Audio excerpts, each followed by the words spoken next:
to be part of the WineEd Masterclass and doing the last of the 15th sessions you had already.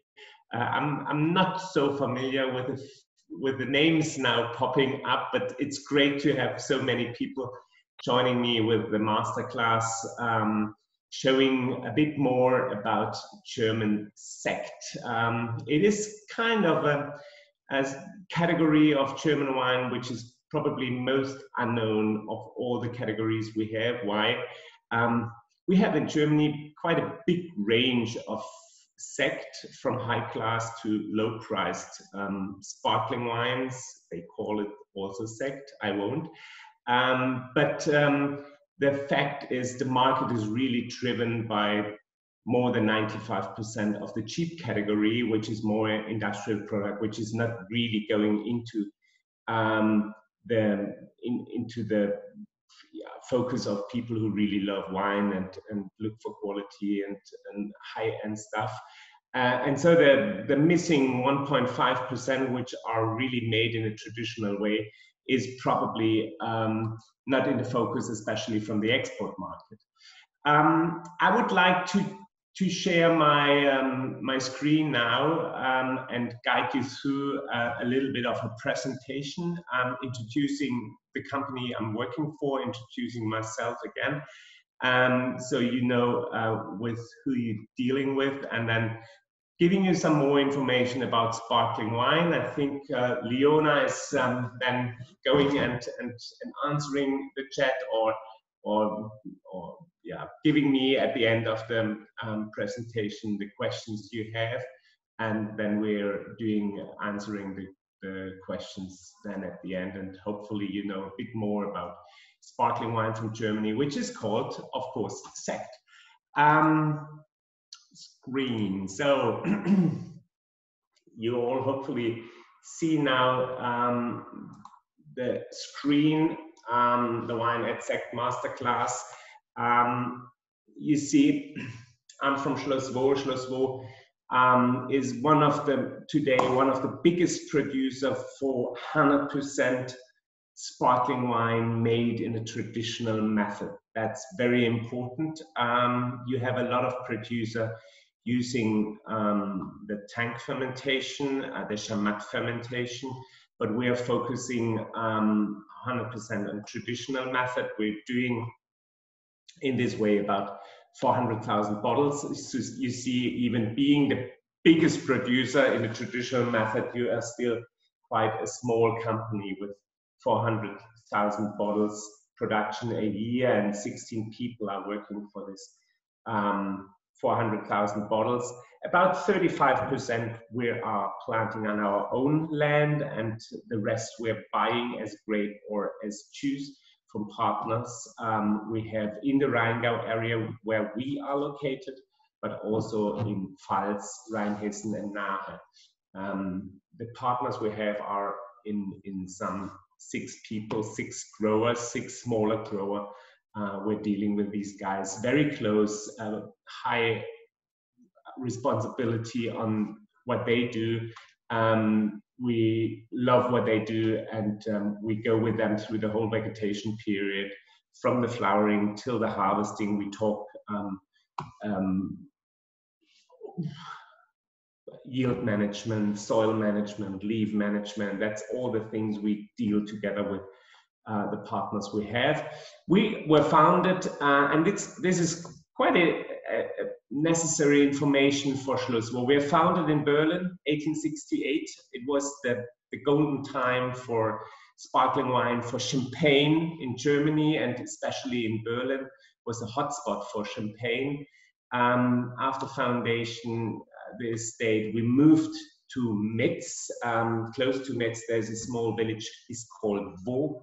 And we bought there the Chateau Vaux and transformed the Chateau Vaux into Champagner Kellerei Schloss Vaux. You can see it on the picture left high. This is the Chateau Vaux at that time on French soil, but it was occupied at that time by Germany. So that happens quite well till World War I was done, and so the French people fair enough kicked us off, and we had to look for a new place where we produce our sparkling wines. And we moved from France, from this little village Vaux, back to the Rheingau, and we're here in Eltville, located since 1921. Eltville is about 10 minutes far west of Wiesbaden and about 20 minutes, half an hour west of Frankfurt, and then you're right in the middle of the Rheingau Valley. The Rheingau Valley is one of the smaller wine regions in Germany with about a bit more than 3,000 hectares and mainly planted with Riesling, of course, a little bit more. Also is Pinot Noir, and these are the two grapes we're using here in the Rheingau Valley for our sparkling wines too. A very short introduction of myself. I took over with the age of 14 the winemaking part at home of my grandfather. He was a wine drafter, and he had his small little wine cellar, and when he became too old for doing the work, I took over, and so with a very young age, I started doing my own wines, and then worked as a winemaker, doing apprenticeship, South Baden. Maybe you know the famous estate Franz Keller in Oberbergen. That was the place I worked for. And then after my apprenticeship, I started doing a business administration with focus on wine biz, and started end of the 90s in the famous wine estate Reichsrat von Buhl in the Pfalz area. Probably you know this estate, quite a big one, quite a historical and famous one. There I fell in love with Sekt. Sekt became suddenly a part of my winemaker's life when a big customer of Reichsrat von Buhl was starting to ask myself or us if we are able to produce 50,000 bottles of sparkling wine for the Deutsche Lufthansa, for the airline. And we had about 3 years time to manage this deal. And so we started right from the bottom to begin this sparkling business. And I have to say, I really fell in love with sparkling wine, with the production of sparkling wine, with this magical transformation of still wine into sparkling wine through the second fermentation, dealing with the yeast, starting the second fermentation, seeing what happens with the laying time on the lees, etc. So this became for me really one of the very magic, important thing of my business life. And so I decided in 2013 to 100% concentrate on this aspect of winemaking, on producing of sparkling wine. And I moved to Schloss Vaux from the Pfalz, and here it's the 100% focus. We're not doing anything else besides sparkling wine made in a traditional way. No still wine, no secco, no frisante, baba. It's just Sekt 100%, and that's great. For the 400,000 bottles we are selling a year, we have at the moment about 1.2 million bottles laying on lees, a lot of different categories, a lot of different labels, a lot of different grape varietals, up to Grüner Veltliner, and so the field is very wide, and this is really fascinating. Yet, some hard facts, or the most important hard factors. On the left side of this sheet, you see the total production of sparkling wine in Germany, which is amazing. We're a super big producer for sparkling wine here in Germany, and you see we have in 2019 we have produced more, or sold, you have to say, sold more than 265 million bottles of sparkling wine. The consumption and the production is quite stable in Germany at the moment. This statistic is not showing all produced bottles. Let's say we're coming close at the moment, close to 300 million bottles of sparkling wine being produced in Germany. But the thing is, and that shows you the right statistic on the statistic on the right-hand side of the sheet, is where you have 94.9% produced in the Chamat method. So the second fermentation is being done in a big stainless steel tank. The normal volume you're using for this second fermentation is then in the Chamat method actually 20,000 liters plus for one single second fermentation. And in this way, we're producing close to 95%. 3.8% is being produced in a method which is, I think, just known in the German market.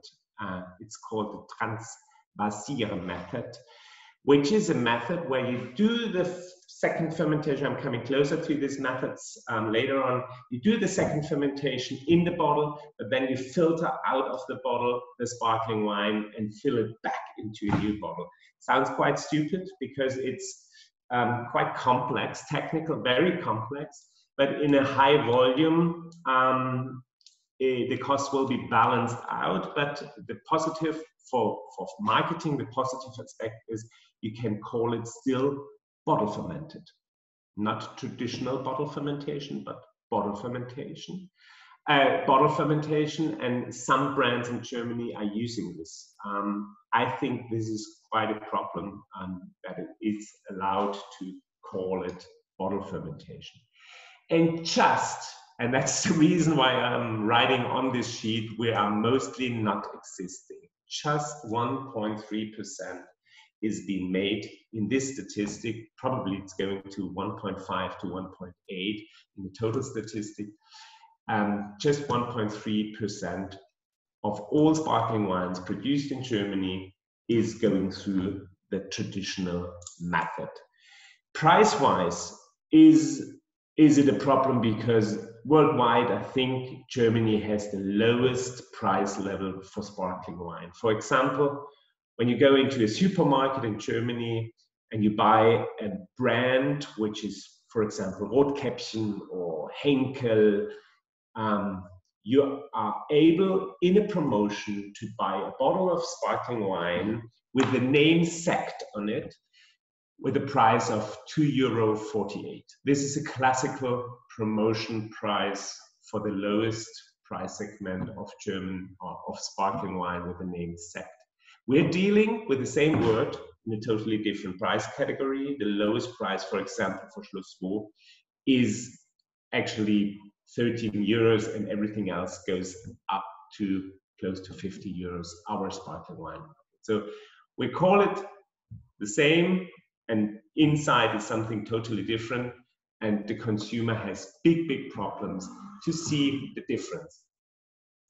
Next to the hard facts, when all started, I'm pretty sure you so much into the wine business, you know maybe much more about champagne and sparkling wine when you have the worldwide perspective than we do. But it started actually in France, of course. Where should it start? It started in the 17th century, and before the 17th century, people are saying in the 15th century, it started in central France, Massif Central, in a monastery. Monks started to protecting the grape juice because they like to have the taste of grape juices. They put it into bins and they closed these bins, and they stored it for a while in the cellar, and from time to time these bins started to ferment the second time, and they liked a lot that kind of bubbly taste, the yeastiness, etc. And they tried to cultivate it, what they had from that grape juice. That was beginning in the 15th century. Then beginning of 17th century, they really started thinking about how can we do this, how can we cultivate this technique of the controlled second fermentation after, and actually it came quite quite a lot of this idea, quite a bit of this idea came from Champagne, because Champagne had a big problem. They weren't in still wine as good as the colleagues from Burgundy, the colleagues from Bordeaux. So they had to deal with a situation of wine which is mostly acidic driven, low in alcohol, and not that powerful as the wines from Burgundy and Bordeaux. They shipped quite a bit of their wine to England, also in that time, and English people started using melasse and honey and stuff like that to sweeten up the wines a bit, because they were really not that tasty. And because of adding honey, adding sugar substances, it was quite often that these wines started running into second fermentation, and this came back to France. This came back as an idea to France. And so I'm talking from finding a way how they can cultivate this technique of doing a second fermentation. A very important person at that time was Dom Perignon. As you know, he was the one who specialized the idea, or to follow the idea of doing an assemblage of different grapes. He was following the idea of filling up the cellars up to the roof when you have a perfect vintage, because you will have enough not as good vintages, and the result of blending the best vintage with the not as good vintages is better than just selling everything separately. So the up and downs of vintages were far too much to create a certain style you would expect from a region. So he was very much into this assemblage. Also, people are saying he was the one who was developing the special cork, the mushroom stopper for the champagne bottles, to have the chance to hold the pressure in the bottle even when the fermentation goes, and the pressure goes up with the second fermentation. But far away from the pressure we have today. Today we have in a proper bottle of champagne or proper bottle of sparkling wine, we have a pressure of about minimum, I would say 4.5 to 6. We usually have in all our sparkling wines from Schloss, we have a pressure of minimum 5.5 to 6 bar. At the time when they developed sparkling wine, champagne, with the second fermentation, the pressure was far, far lower. They had not the chance that the glass was as good as it is today, so bottles were exploding. They had not the chance with the cork cage and with the mushroom stopper to hold the pressure inside. So let's talk about even closer to 2 bars they had at that time than today, 6 bar.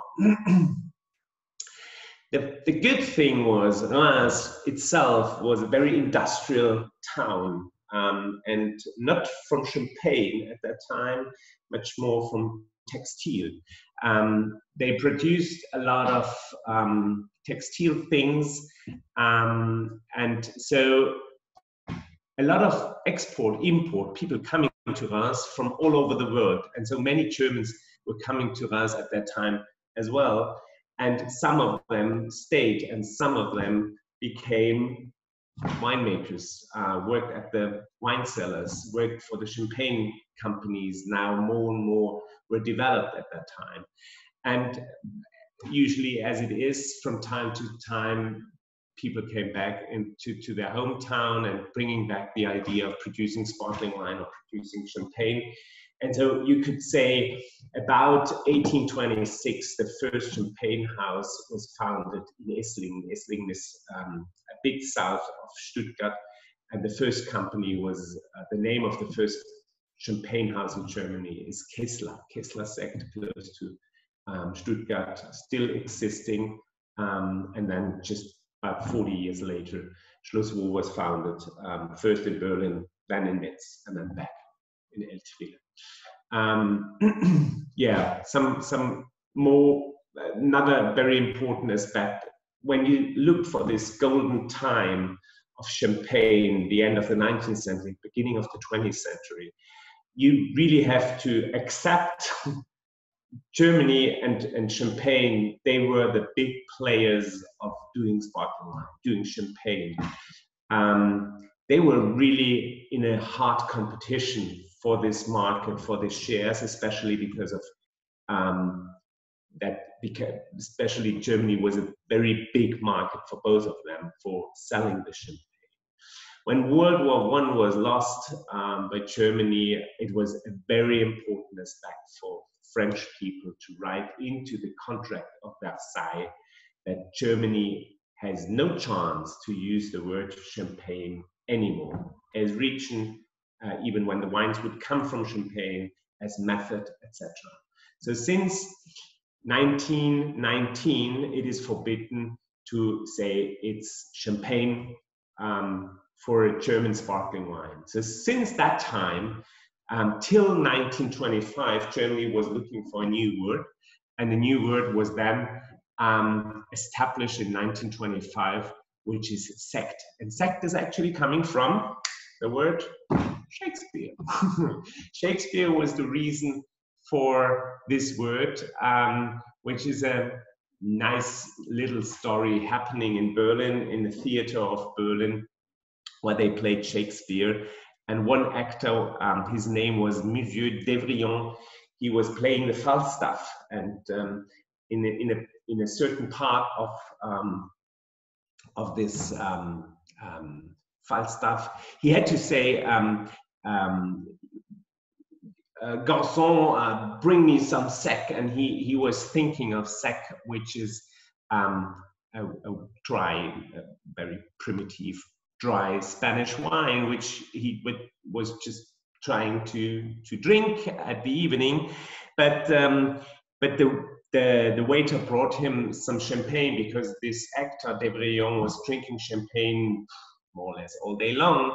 And so he brought him what he usually drink every day. And so he got his champagne. And since that time, Devrient was in a little small restaurant in Berlin, always saying, bring me some Sekt when he likes to drink champagne. And out of this word Sekt, they developed the word Sekt for German sparkling wine. All that others is not Sekt. Schaumwein, Sekt, and Co. And now it becomes really a bit complicated.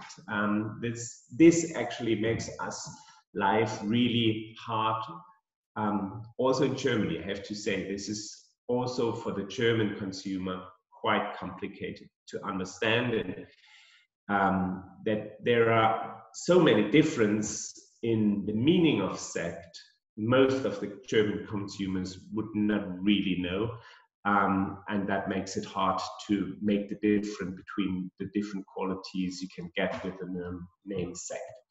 First of all, Schaumwein. Schaumwein is the general expression for sparkling wine. It's just the translation, and it has a minimum pressure of 3 bars. It's in the law not 100% written. There is a chance to use also Perlwein, added CO2, but because wines with added CO2 can't have 3 bars pressure, it is clear Schaumwein has to be something out from a second fermentation with a minimum with a minimum pressure of 3 bar. This is called Schaumwein. Sekt is then by a second fermentation and minimum 3.5 bars. Everything of these 95% you saw in the beginning in the statistic is more or less called in Germany as Sekt. Don't ask for the origin of the wines. It don't has to be a wine from Germany. It has just to be produced in Germany. Then it's called hergestellt in Germany, produced in Germany, and it's called Sekt because of the second fermentation and the 3.5 bars pressure. Please, please, and you know it perfectly, I'm 100% sure, please don't mix it up with Perlwein, with Secco, with Frizzante. Frizzante from Prosecco is possible, and Spumante from Prosecco is possible. This is a different, people in Germany have a hard time to understand this difference between Frizzante and spumante. Frizzante is always added CO2, not CO2 from a second fermentation out of the same product. The same product has to go through a second fermentation for Sekt or for sparkling wine. You have German expressions for Frizzante, which is Perlwein or Secco. Secco is following this idea of Prosecco. So in Germany, they think it's quite clever to use the word Secco for Perlwein, for Frizzante, which is all the same thing, added CO2 to a still wine, and has nothing to do with Schaumwein, with Sekt, with something great. We go a step higher. If you look for the label, we have following differences you can find when it comes to the origin or the place where it is produced. As I said, when you just find on the label the word Sekt, the base wine can come from everywhere. Very often in Germany from Spain. So the biggest brands like Henkel, like Rotkäppchen, they buy their base wine in bulk, coming by ship or truck in Spain, but also Morocco is possible. They have sources in Morocco, Eastern Europe, some sources for their base wines. I heard from buying base wine for cheap sparkling wines also in Chile or whatever. Don't know if these wines were ever produced in a perspective of becoming a sparkling wine. I guess not. The only thing is it has to come from, it has to be produced, the second fermentation has to be done in Germany. If you find the expression Deutscher Sekt on the label of a sparkling wine from Germany, then yes, the base wine is coming from Germany. Has to come from one of the 13 different wine regions, but the wine regions don't need to be written on the label because, of course, you can still blend the regions and write on the label the expression Deutscher Sekt. Of course, also produced in Germany as well. The next category is the category Sekt BA. By the way, we're using both categories, Deutscher Sekt and Sekt BA at Schloss Vaux. Always, if you have this typical label on, so then you have a Deutscher Sekt. If you have Leona, I think you have a Rosé Reserve at the back end with a cellar plate, yes. If you have these cellar plates on, it's always Sekt BA from Schloss Vaux. Then it comes from the specific region of the Rheingau area. The Deutsche Sekt we're using always when we are working with these 6 individual growers, some of them in Pfalz, some of them in Rheinhessen, and some of them in the Nahe Valley. So that's the reason we do not like to work with different Sekt BAs, because always if you use the expression Sekt BA, then you have to write on the label also the region where it comes from. So it means Sekt BA Rheingau, Sekt BA Pfalz, Sekt BA Rheinhessen. So the region has to be also then written on the label. A blend of the region is, of course, in this case, not possible anymore. The fourth category is then Crémant. You all know Crémant as an expression mostly used in France, of course, Alsace, Loire Valley, even Bordeaux, Jura, Burgundy, famous regions of, famous region for Crémant out of this region, but also Luxembourg is doing a Crémant, Belgium is doing a Crémant, etc. And Germany has also the right to use the word Crémant. It has to be then, of course, traditional method is it has to be hand-picked, just kind of different grapes are allowed to use for Crémant, etc. And you have to sign in your vineyard you are using for the Crémant harvest in front of harvesting the grapes using for Crémant. We were quite often thinking for Schloss Vaux using this French name again with a German Sekt, and we we came to the conclusion we were not using Cremant because it's, even if it's possible for our Sekt BAs, all Sekt BAs we produce, we could name as Cremant, but we just think it's not our philosophy. We are quite clear. We'd like to focus on Sekt. We'd like to say Sekt is really the highest end traditional sparkling wine in a traditional method, working in this way with some other colleagues in Germany, and protecting and coming to the goal, the target for us, for the producer who are really in the highest category of German sparkling wine, who are sitting just in these 1% of the total production of sparkling wine. There's a group of people, it's called traditionelle Sektmacher, or traditional Sekt makers, Sektmacher. This group is fighting for a new reglementation of the word Sekt, which says Sekt has to come from Germany. Also the grapes, also the base wine, and Sekt has to make through a traditional fermentation, a traditional bottle fermentation. Because this is really the historical German word for sparkling wine. And as you know, all the regions in the world, they have their specific expression for their higher category of sparkling wine. It's Champagne, it's Cava, it's Franciacorta, it's Cremant. And I think we need to protect our traditional, our historical name, Sekt, in the future for this two very important aspects. One is the origin has to come from Germany. Second is the method, which is the traditional method we're using 100% when this word is written on. There comes a certain kind of dynamic into the discussion also from the big players, but you can imagine this will take at least a little bit longer, more time. So I think we can go now a bit quicker through the methods, because I said already quite a bit about the three methods. Of course, the best method is the traditional method. Kind of diverse method is the Transvasier method, or the transvasement process.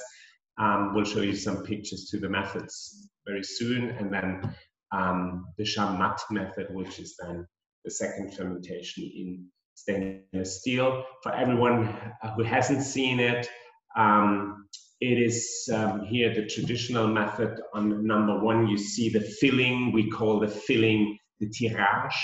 With the tirage, we're adding per bottle around 2 grams yeast and about 20 grams of sugar. If these 20 grams of sugar in the cocktail, which is called tirage, are fermented, then we have a pressure of about 6 bar in the bottle. That's the reason for the 20 grams of sugar. Then we have the laying time, the least contact time on number 2. The minimum least contact time is in Germany for a traditionally made sparkling wine 9 months. Champagne, you know, 15 months. Vintage champagne, 36 months.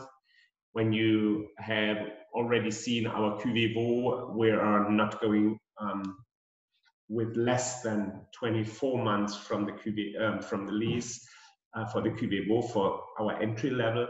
A little bit different is for the Riesling, which you know is probably also the Riesling. We have about 18 months lease contact time to have the fruitiness of Riesling more upfront. The reserve line is minimum 36 months at Schloss. After the laying time, we're looking for the picture number 3. There's the rittling process. Of course, most of the rittling process today is being made automatically. We'll see some picture to this too. Then we have the icing, the freezing of the bottleneck. So you have to fix the lees while it's in the ice. Fixed in the ice. Picture number 5, you see we're opening the bottle. This is the so-called degauchement, and then you add the liquor at the end, which defines then the level of sweetness. It's dosage zero, it's extra brut, it's brut. We'll see this later on too. So seeing on the left-hand side the picture for the rittling process, you see quite a bit of the lees on on the bottle, down on the bottle, the riddling by hand, and then the caves, the riddling caves on the right-hand side. This is the automatic riddling. The positive aspect of the automatic riddling is it's just much quicker, because the machine is working all in a process in a time of every 2 hours. There's a riddling step, and while hand riddling, you need at least 21 days to riddle the Sekt down or the lees down. While doing it automatically, you need about 5 to 6 days for the riddling process, and it's less dangerous. You always have to imagine the hand riddling is quite dangerous, because every single bottle has this internal pressure of 6 bar, 6 atmosphere, and if you have just a little damage on the bottle, this bottle is very easily going through explosion, and then it becomes really dangerous. So in this aspect, the automatic riddling is far better. A few pictures you see when it comes to the traditional method. You have here the measurement of the pressure, which allows us to see if the degauchement or the fermentation is going through. You see here the lees on the upper right-hand picture, and then you see the degauchement by hand, which is now today also made with the machine, but here very nice. You see the ice, and inside the ice is the lees, which is riddled into the position through the riddling racks or the automatic riddling. The opening can be done in very different ways. In this way, a bit different. This is the transvasier method. I think here we have to have a closer look, because this is a method people mostly don't know. Number one. Number two is the same as in the traditional method, because you have a bottle fermentation. But then number three, you open the bottle under pressure, and you filterize out of the bottle the sparkling wine into a big stainless steel tank.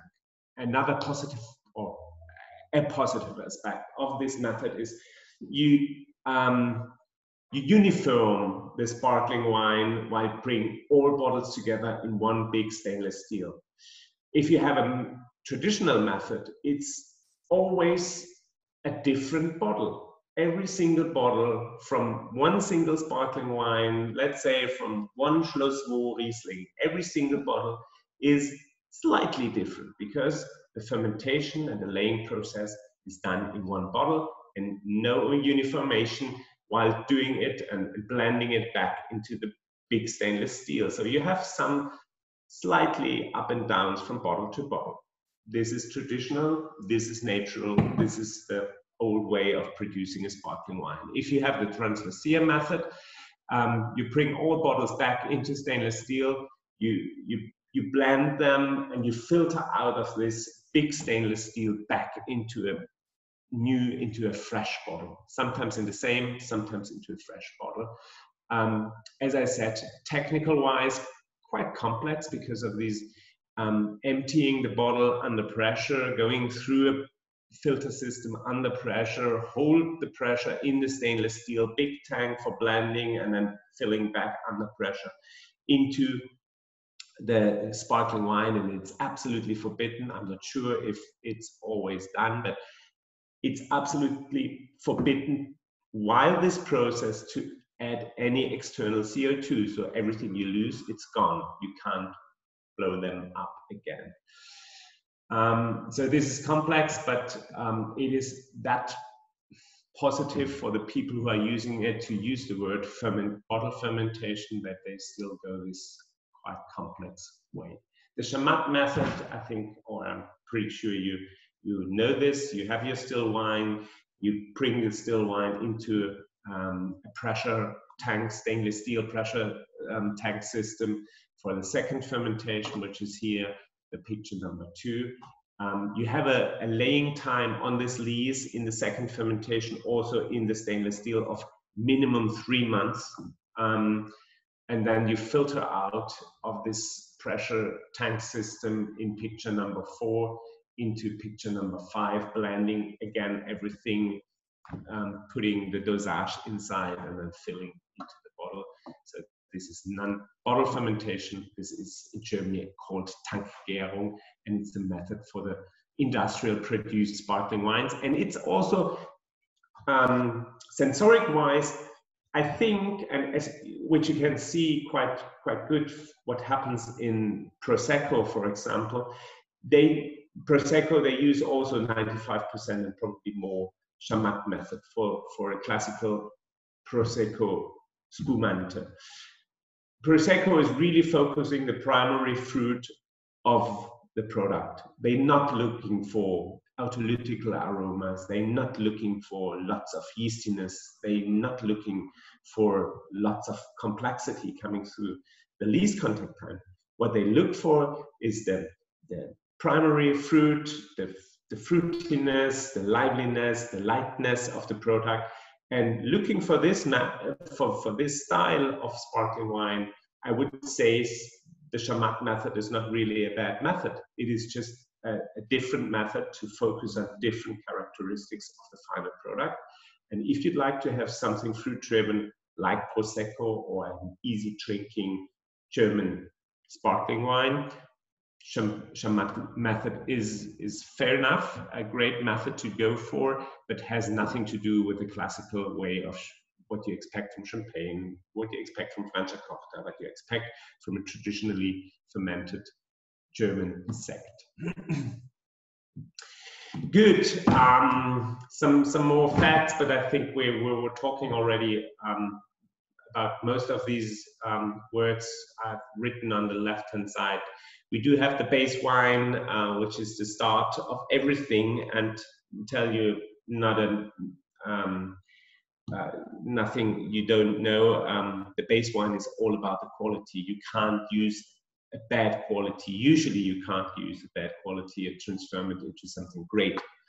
But probably this is the reason why we have in Germany quite a big bunch of bad sparkling wines, because still people think they can use the rubbish for doing a sparkling wine and selling it at least a bit better with some bubbles in. That is also this fact, which is still a fact, is probably also a reason why we have this surprising terms for the sugar level. Look at the sugar level for a dry spumante, dry sparkling wine. Doesn't matter where it comes from, but if you have a Sekt dry from Germany, it is allowed to go on 32 grams of residual sugar, which is quite similar to a nice, lovely, fruity Mosel cabinet wine. Sweet, fruit-driven. I don't know why it is still allowed to use the word dry for this category. But it's like a cosmetic. If you have a bad base wine, you need to have something which gives you the cosmetic to balance out the harsh acidity, give some complexity, give some body. And at least sugar is able to do it quite quick. And this is still a thing we have to work on. I think dry has to be dry. And following the same sensorical aspects like you have in still wine, Schloss Vaux is not using anything higher than 9 grams of residual sugar, and we name everything just Brut.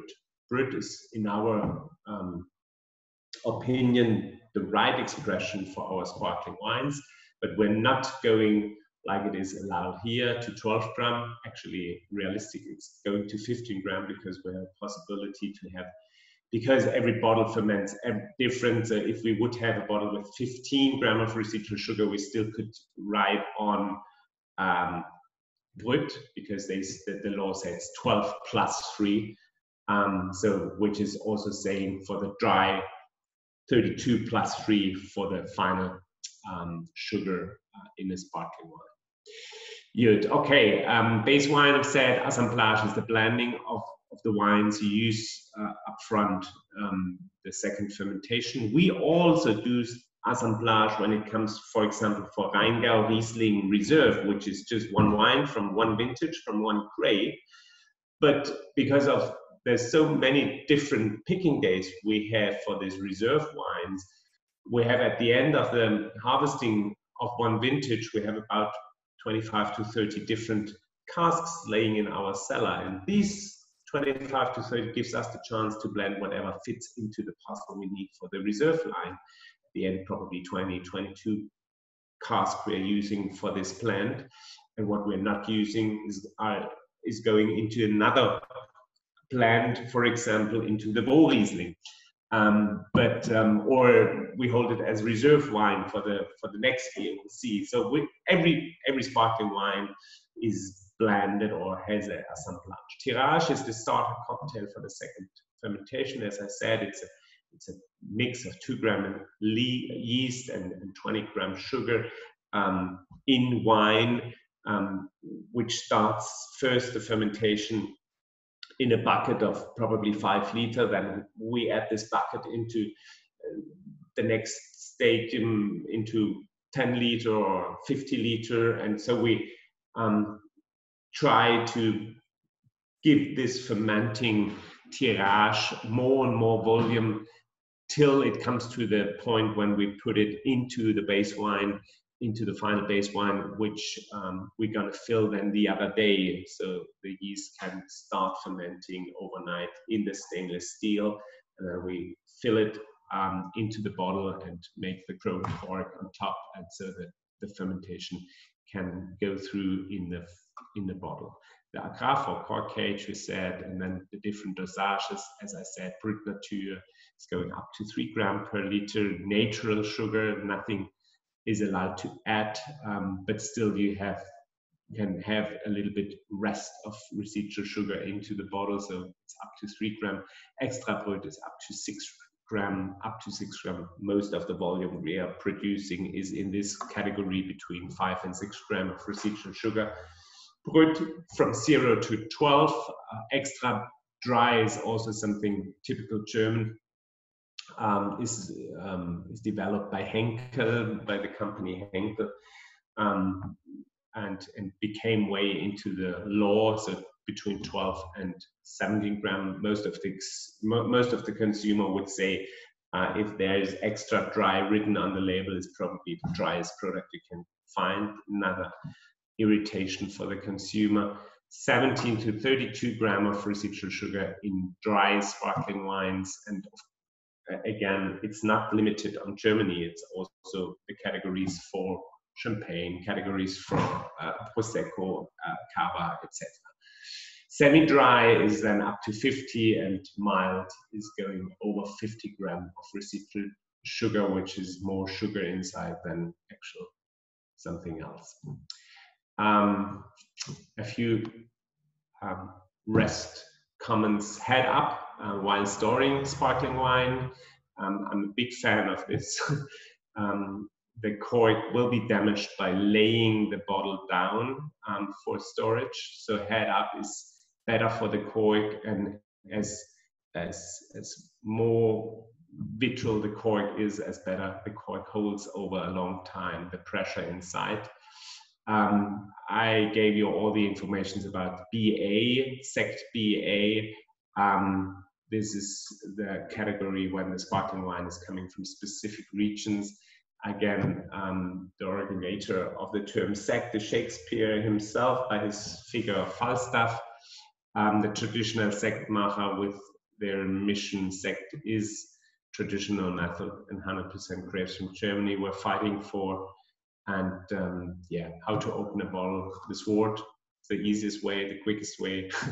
But hold the bottle with a slight angle of about 45 degrees and remove the capsule, etc. And shouldn't be louder when you open the block than a kiss, and then enjoy whatever you can find inside the bottle.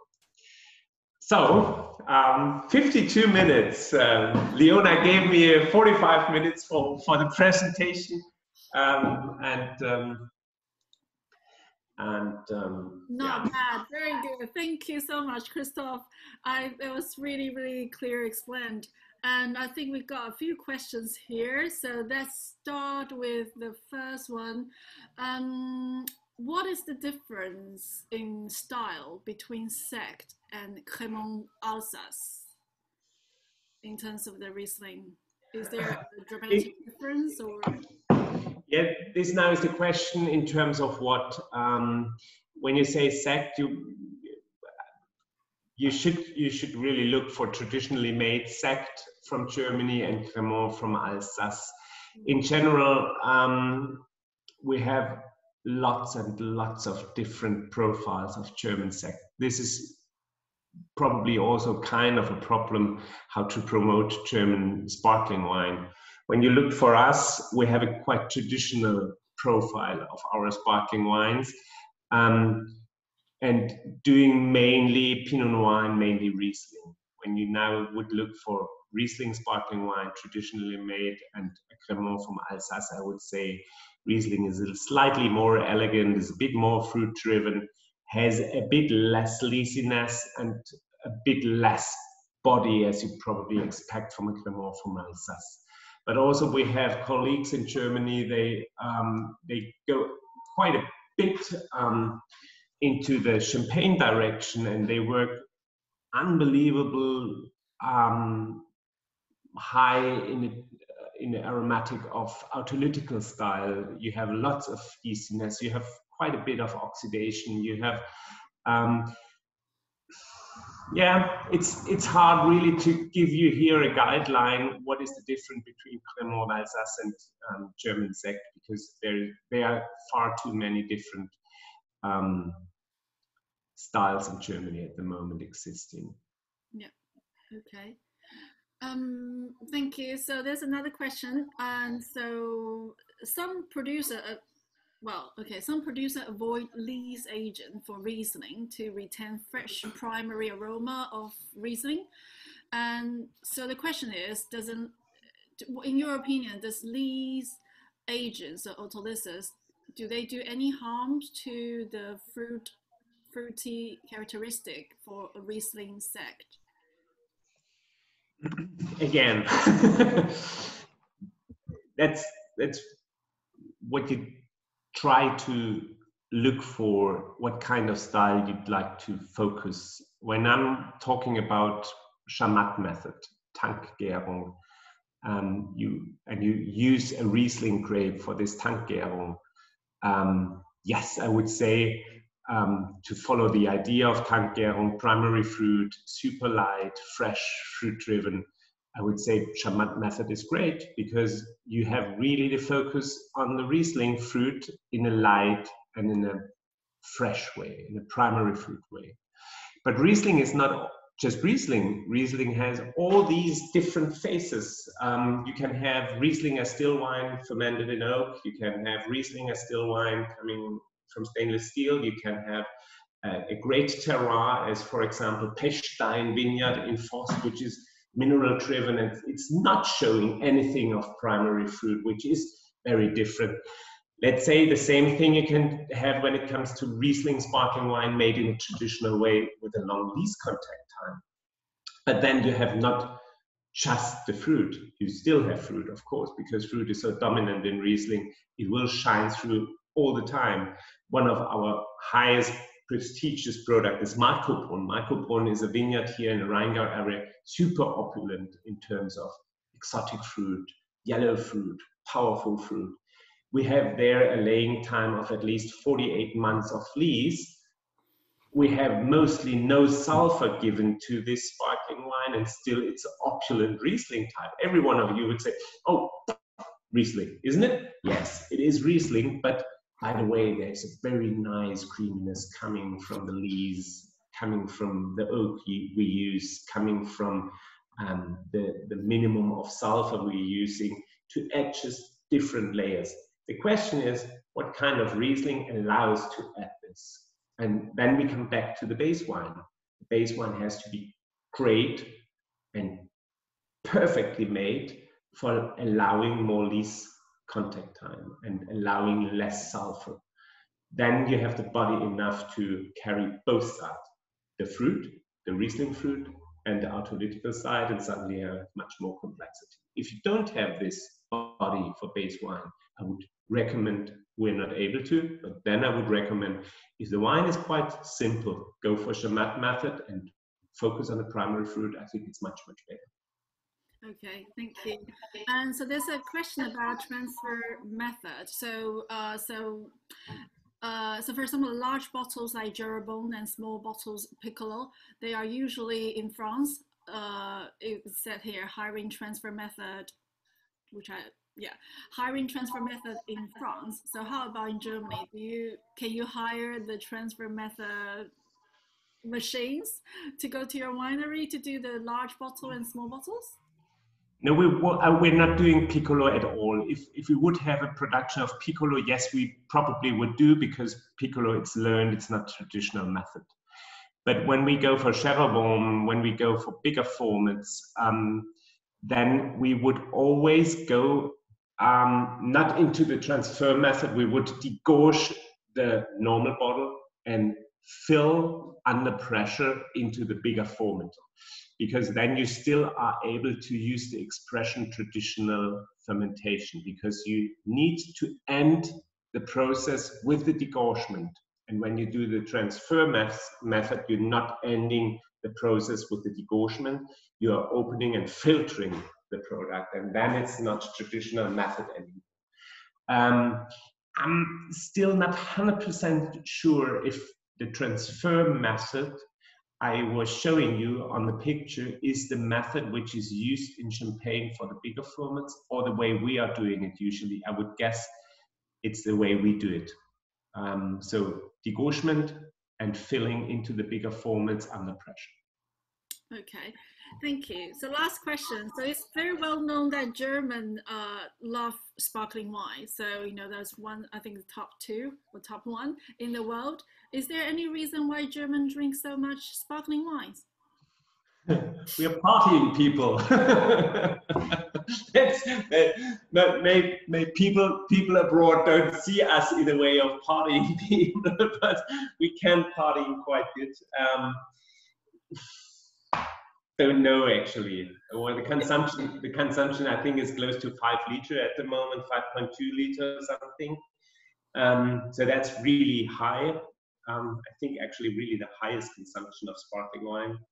We have, and again, there's a positive and a negative side. We have a great consumption, and people love to have, or they need to celebrate with sparkling wine. That is just typical German when it comes to a birthday party, when it comes to a wedding party.